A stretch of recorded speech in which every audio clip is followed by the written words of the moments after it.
Hello, NWOBHM here. Today a little bit of random New Wave of British Heavy Metal history, I guess you could say.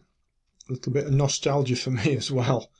Now, it's often said, isn't it, that New Wave of British Heavy Metal's roots go all the way back to Neil Kay and the legendary Soundhouse, and/or the equally legendary Ruskin Arms, where many a fledgling NWOBHM band begin to spread the wings, not least Iron Maiden, right?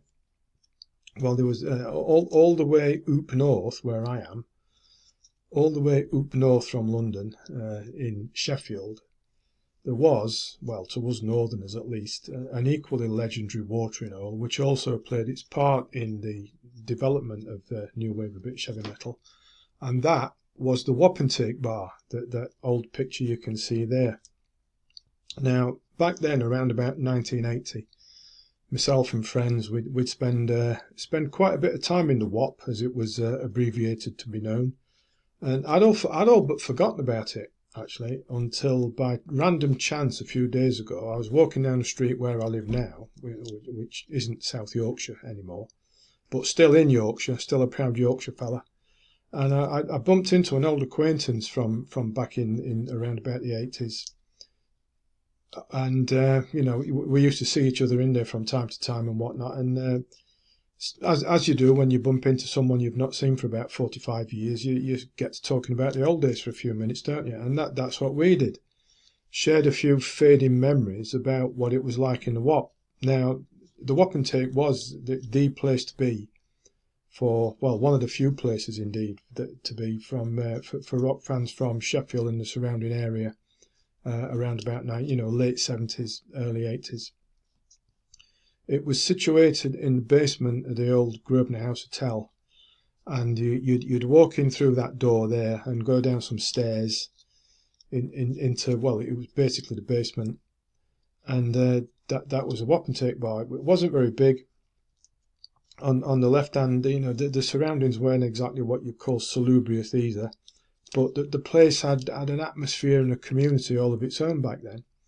It was small, it was dark, had a low ceiling, and as I recall trying to picture it going down the stairs and walking into the area, on the left hand side there were some little booths with a table. The floor was very, very sticky from all the spilled beer. And if you stood in one spot too long without taking your feet off the floor one at a time for a while, you probably ended up getting stuck there. It was that sticky.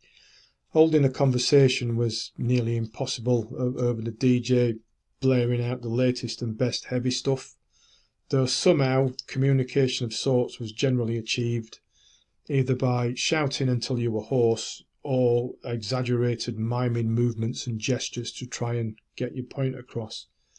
The beer, as I remember it, such as it was, the beer out the taps was appalling. It was shocking stuff, and I'm pretty sure it was served in plastic glasses, which didn't help. All of those glasses, of course, would end up on the floor, which would add to the stickiness. But to avoid the terrible beer, our drinker's choice was Newcastle Brown Ale, for those that remember that, from the bottle. There were some table football tables in there, which were a fine addition, and many enthusiastic games were played with limited ability, and that limited ability often further impaired by a couple of beers that you'd had prior to playing. And also in there was a very small stage, which meant that local bands could play there from time to time. For example, I can remember just about seeing Def Leppard there. I think it was 1979 or 1980, but when they were still good and before they got too famous. And others that I can remember seeing there, which were New Wave of British Heavy Metal related, was a local band called Heritage that didn't do much, another band called Geddy's Axe, and one called Hayes. And Hayes are still around today. More like they were pretty much the resident band, but they're a remarkable band. If you can still find any of the stuff, check them out. They're sort of like, yeah, it's not NWOBHM, but it's proggy as well. There was something different, and still are. Just quickly, a quick further Def Leppard anecdote. They would return to the WAP in 1995 as global superstars, And because, they're from Sheffield and this was home turf and where they got one of their early starts from, they played an acoustic set as a sort of a tribute, I suppose. I didn't go to that because I wasn't in the area. I mind, if I was, I wouldn't have gone anyway. But alas, the Wapentake is no more. It was demolished along with the hotel a few years ago. All sorts of development work going on in the middle of Sheffield. I suppose they call it progress. It's not as I remember it back then. But, that's it, isn't it? But, we'd spend a lot of time in there. The usual routine would be, back around about late 70s, early 80s. You'd get the bus into Sheffield and go to WAP generally on a Friday night. You'd quite often have to queue up to get in, queue up down the stairs and sometimes back out the door to get in. We'd probably have a couple of beers in there, play a couple of games of table football and then clear off somewhere else, but more often than not wander back in for last orders before the bus home. And, bumping into that old acquaintance a few days ago brought it all back. Well, the little bits I can remember, of course, because it's like we're like approaching 50 years later now. And, I'm a lot older with a much worse memory. But it seems I'm not the only one, neither is my acquaintance, that remember the WAP. I discovered that there's a Facebook group, which has a bit of action in it, and that's where I borrowed this photograph from for the graphic there. I hope the Facebook group don't mind me doing so, because I'm paying homage to something that we all still remember. And I'll put a link to the Wapentake's Facebook group in the description underneath, so you can go and see what's going on there.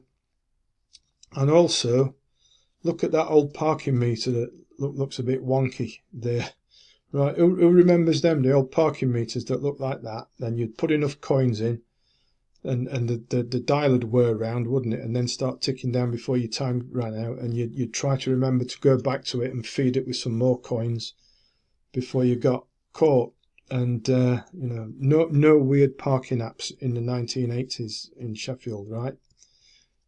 We had proper parking meters and they were easy and didn't confuse you. Well, old folk like me. But thinking about it a little bit more and frantically trying to remember, I think that the other like rock-related bars and pubs back in Sheffield and surrounding area back then, in addition to the Wapentake, I think there was the Sportsman and the Yorkshireman reasonably close by, I think. I think the Sportsman was just round the corner on Cambridge Street. Can't remember where the Yorkshireman was, but, there was Rebels nightclub, which was down near the old Castle Market area, I think. In Barnsley, there was King George, and one in Rotherham that we used to go to as well, but I can't for the life of me remember what that was called.